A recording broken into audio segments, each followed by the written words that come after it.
all recognize that we are told that God's going to prune the good branches and the bad branches, that everything that needs to come off the vine, God will prune it off.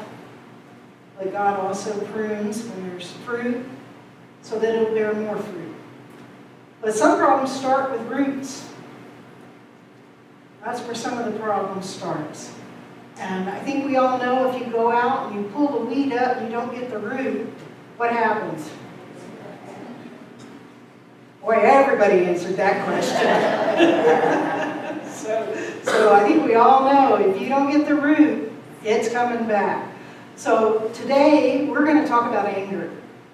And we're going to talk about when anger takes root. And so let's read from Colossians 3, 12 through 17.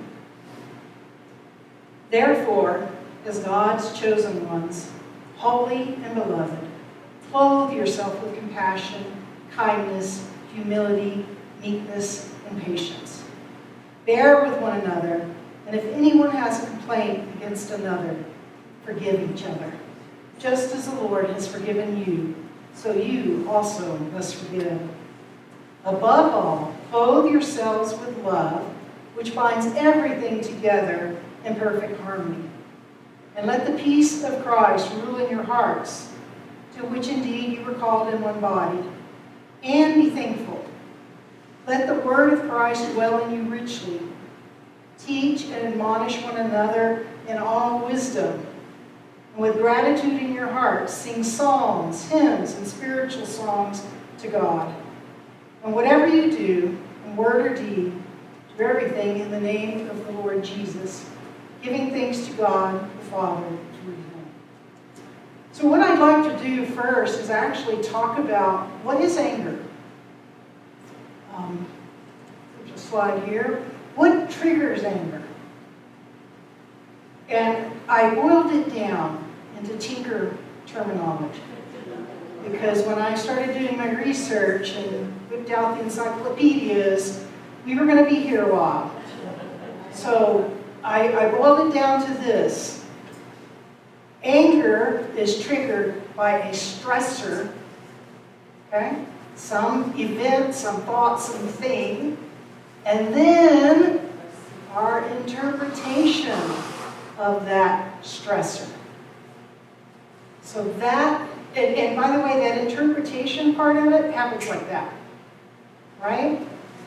Happens really, really fast. So anger comes from some kind of stressor and then our interpretation of it. But I want to talk about the fact there's actually two types of anger. And I think this is where our challenge is and where our struggle is. A lot of times, there's visceral anger, and then there's meditative anger. Okay, visceral anger is the anger you just instantly feel. Okay, it just happens. And it may be something that is frightening you. It may be an injustice that you see in the world. Or it may be something somebody said to you. You instantly feel that anger.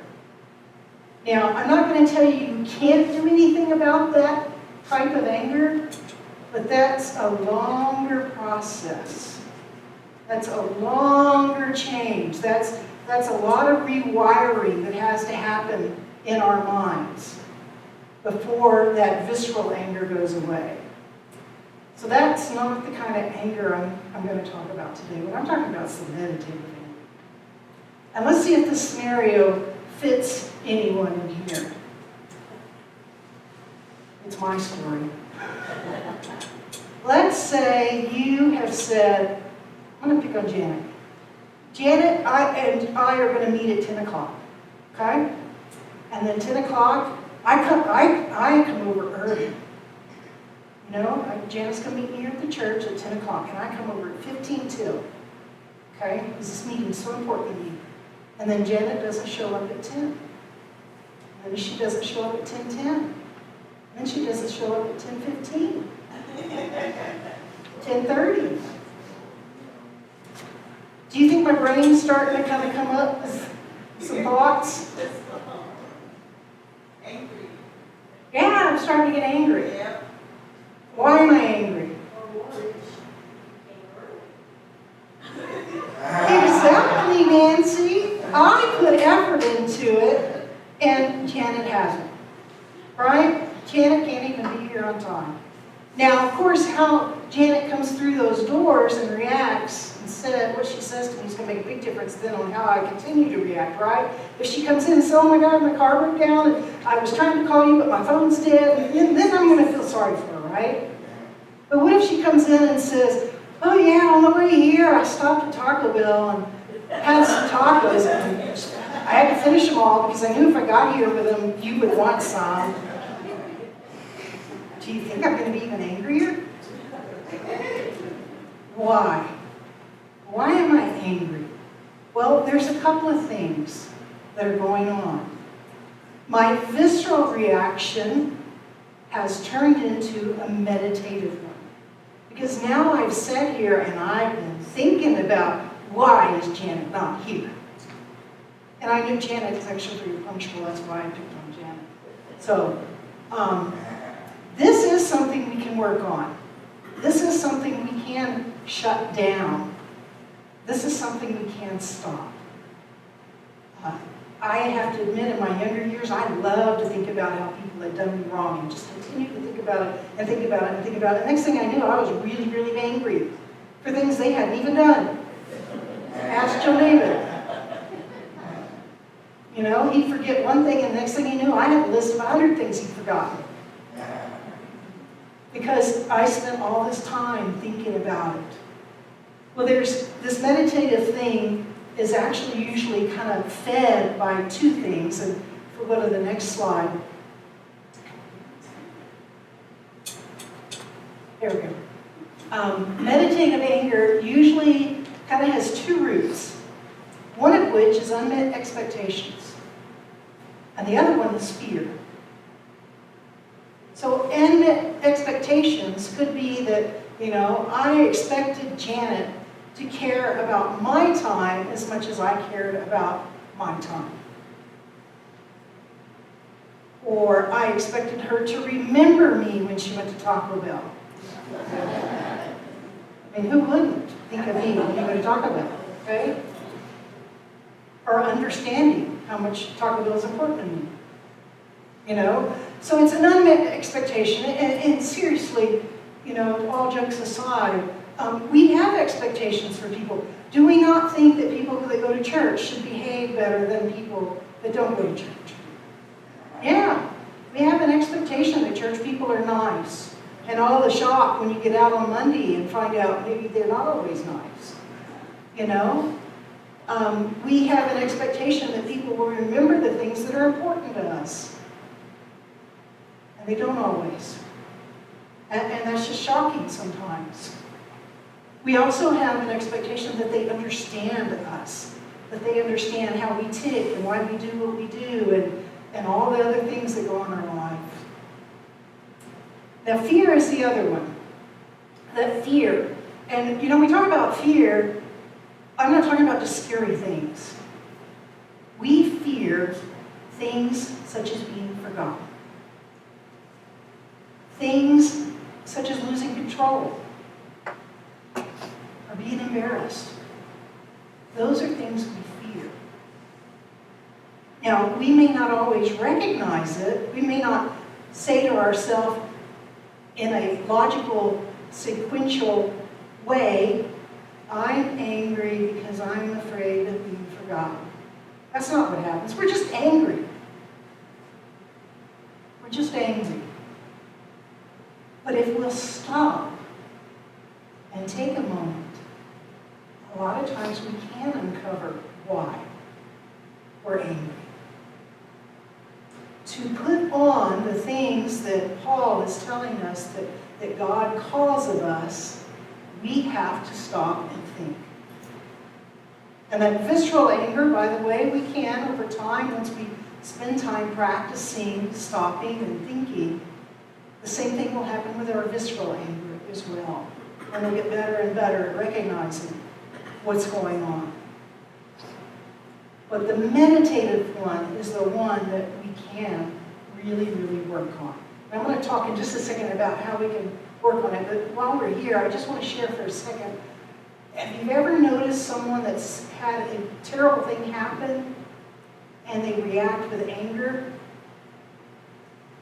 There was recently a case of a person whose son had disappeared, and the news media and the police all went in, and he was very angry, and he kept brushing people off, and their assumption was, well, he must have been involved in the disappearance of his son because he was angry. But that's not true, because these are so close together.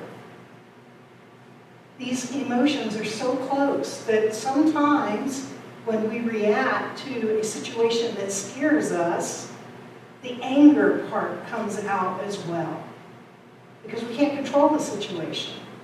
We can't stop it from happening. So that fear of being forgotten is part of this. All right, if we'll go on to the next one. So what I want us to do today is think about, how can I stop my meditative anger? What can I do to stop it when I recognize it's going on? And maybe all of you have done this, and you're perfect at it, and I don't need to even be up here. But for nothing else, I need to be up here to tell me this stuff. One of the things we can do, one of the things that leads us down the wrong path, is we replay someone's wrongs over and over again. Those in any kind of relationship have probably at one point heard, well, you remember that time you did X? Do you think they've been replaying it since then? How many years are you going to hold that against me? Yeah. So we keep replaying it. We keep replaying it. Every time that person does something that reminds us of a situation, we now replay it and drag that up with it. So what we're called to do, though, is to notice the good. Instead of replaying a person's wrongs, we notice the good. Not to share our relationship too much, but this was really a challenge for me. Really a challenge. And John David could tell you, he could get up here and testify to things he didn't even remember doing 20 years ago that I still remember with great detail. Yeah, I admit it, because I would replay it. And I didn't stop it. I would fall into this trap of thinking, oh my gosh, if he did it 20 years ago and he's done it again today, he might do it again tomorrow. Makes sense to me. Is that a good way to live in a relationship? No, it's not.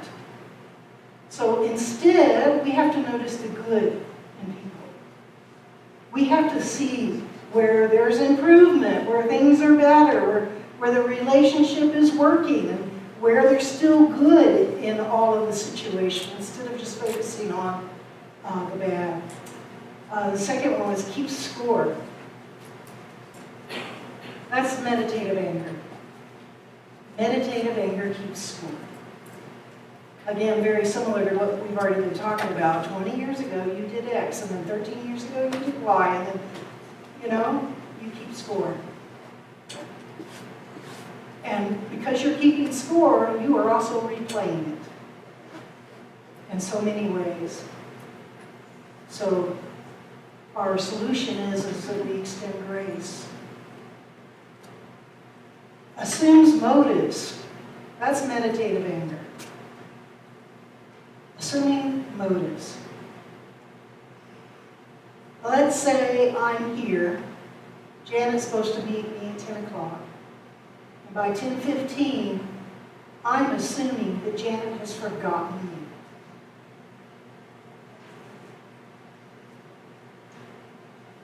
Then what do? I start thinking about, well, gee, Janet doesn't like me. I thought Janet liked me. And so now I get hurt. And I replay that. I go back and I start thinking about every time that maybe I felt the least bit slighted.